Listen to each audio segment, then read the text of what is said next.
My 3-year-old daughter has several severe food allergies, with peanuts and eggs being the worst. Additionally, she cannot have dairy or bananas. My mother-in-law is extremely obsessed with my daughter. Since she is our only child, and therefore mother-in-law's only grandchild, I try to be understanding. I haven't expressed any concerns when she buys really expensive dresses that my daughter will only wear once. I have actively encouraged a relationship between them, allowed her to have her way on holidays, and have generally been accommodating. However, I have never left them alone together. I can't explain it exactly, but it just never felt right. Mother-in-law hasn't pushed for alone time recently, although she offered to babysit, she let it go when we declined. Despite her interest, she has always doubted my daughter's allergies, insisting that her princess of a granddaughter could never have something wrong with her.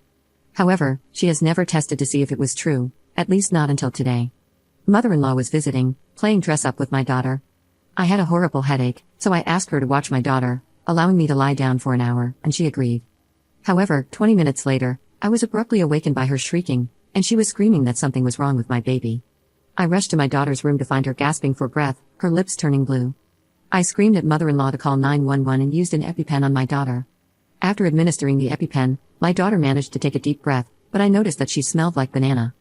The paramedics arrived promptly, initiated an IV, and administered medication to help my daughter breathe. I informed one of the paramedics that my mother-in-law had fed my daughter something, and he discovered part of a cookie on the floor.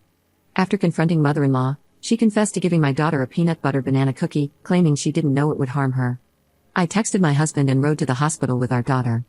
They admitted her for observation, and my husband met us there. His mother called him, wailing about how she was just trying to show us that nothing is wrong with our daughter. According to her, we're too paranoid and have such odd ideas about our daughter's health, because, get this, we eat healthy, our daughter has received all the vaccines she can have, and we use sunblock. That woman admitted that she's been making allergen-laced cookies for more than a year. She bakes a huge batch and freezes them, putting one in her purse every time she sees our daughter, just in case she gets a chance to slip it to her. I can't even wrap my head around this. Our daughter is asking when mother-in-law is going to come see her. She wants to show grandma her pretty bracelet, the hospital band with stickers on it. I'm so devastated right now. I never suspected mother-in-law would do something like this. The hospital has already reported it to the police. A detective is going to come tomorrow to take statements and discuss the next steps. Update 1. So, the detective just left. He's got copies of everything mother-in-law texted my husband, plus 11 voicemails she left me last night. Several of them were just her screaming that she's going to off herself because she can't live without her baby. The detective doesn't know what's going to happen because he's never seen this before, but for right now, they're going to take her into custody due to the threats of unalive, and the district attorney will have to look at the case next week.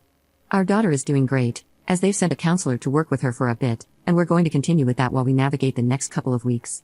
She keeps asking when she'll get to see mother-in-law, and the counselor suggested telling our daughter, "Grandma made you very sick on purpose, so she's in timeout and can't see you," so we've just been repeating that.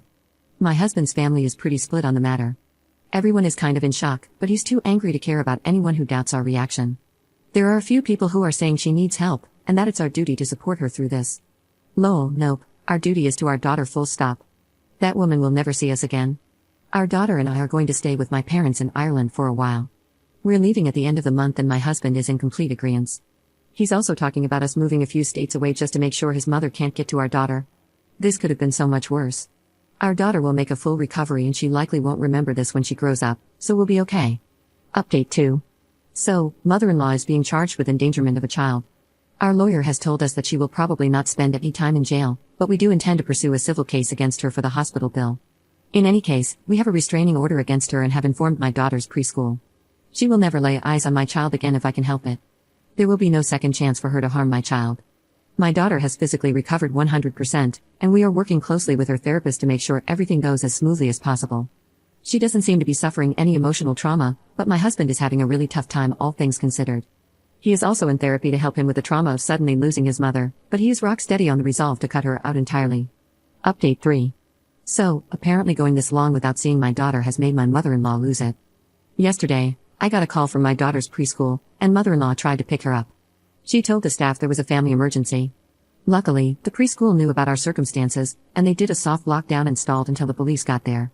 Mother-in-law violated her restraining order, so there may be some legal action, but I haven't been told anything yet. Our daughter is fine. She has no idea anything happened. They locked down her classroom and played a series of very noisy games until it was over.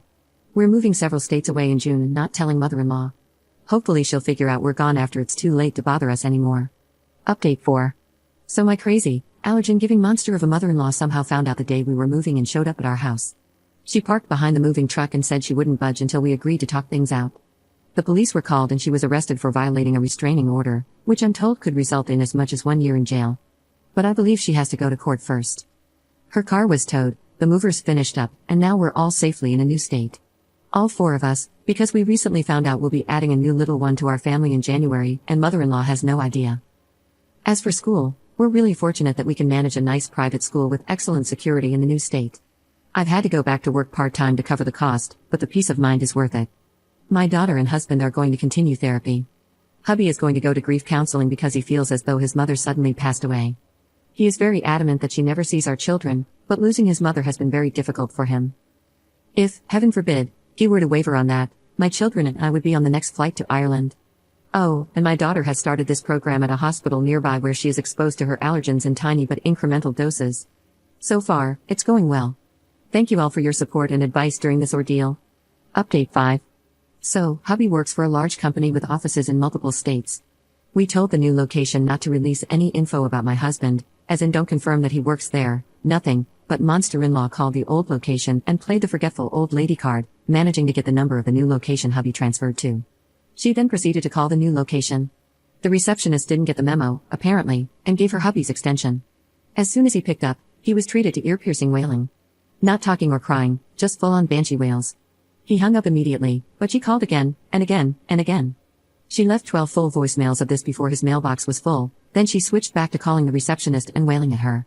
My husband was called into a meeting with HR and had to provide copies of the restraining order, and legal is sending her a letter, with the police in the old town being notified. IT had to set up an entire new extension, and I believe they've blocked her number as well, but it won't stop her. So, monster-in-law knows where we moved, but at least we already have security cameras, I guess. I feel like she's already ruined the new town.